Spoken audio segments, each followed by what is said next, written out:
তো গাইজ কয়দিন থেকে মুই এতই বিজি আর কি, কামত মুই এত ব্যস্ত কিছু করবেন না পাং, মানে কিছুই করবেন না। তো গাইজ আজকে সকালে উঠলুম, উঠেই চালত চড়িম, তো দেখি লাগছেন চালত চড়িম, তো চালত মানে এত জাবরা হয়ে গেছে আর কি।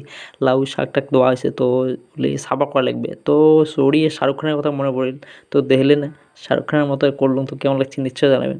তো গাইজ অল্পের জন্য পড়ং নাই, যাই হোক পড়ং নাই তো ভালো হয়েছে। তো গাইজ আমি সাফা টাফা করলুম আর কি, মানে করিম। তো করলুম, করি অল্প রেস্ট নিলুম। তো গাইজ অল্প আছে লাউ শাকগুলো আছে এলে মানে সাফা করে দিয়ে যাই। তো যাই হোক মেলা দিন থাকি মানে টাইমই নেই মোর, দাড়ি যে কাটিম ওই টাইমটাও নাই, যে এরম হয়েছে দেহ পাগলার মতো হয়ে গেছে। তো যাই হোক তাড়াতাড়ি মোক ভাত খেয়ে যাওয়া লাগবে।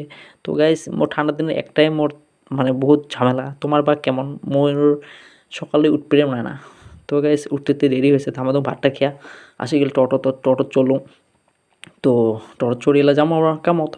তো গাইস রেডি হয়ে গেলেন এলা কামের জায়গায় যাওয়ার জন্যে। তো গাইস যে আসি, তো ঠান্ডার দিন মানে এরম আর কি সময় পার হয় আর কি, তোমরা জানে না। দিনও ছোট, তো যাই হোক নদীটা দেখো এত সুন্দর দেখা যায়, কি সুন্দর নীলে নীলে পানি। তো ভালো লাগছে, তোমার কেমন লাগছে নিশ্চয় জানাবেন। তো এলা যাবো আমরা কামার সাইডে, তো কামার সাইডে আসিয়ে দেখলাম এই যে ট্রেক্টরটা এর মধ্যে চলা হয়েছে, মানে ইট একদম ভরা ইট, ফুল লোড। তো এই ট্রেক্টরটা কেন করে নিবে লাগছে তো দেখো। তো গাইস এত কষ্ট করলে আর কি জায়গাটা এহলায়, তো কষ্ট করার ফল পাইলে আর কি, ধামাধুম পার হয়ে গেল। তো গাইস আজকে মানে এতটুকুই, ভালো থাকবেন সুস্থ থাকবেন, ভিডিওটা ভালো লাগলে লাইক করবেন শেয়ার করবেন।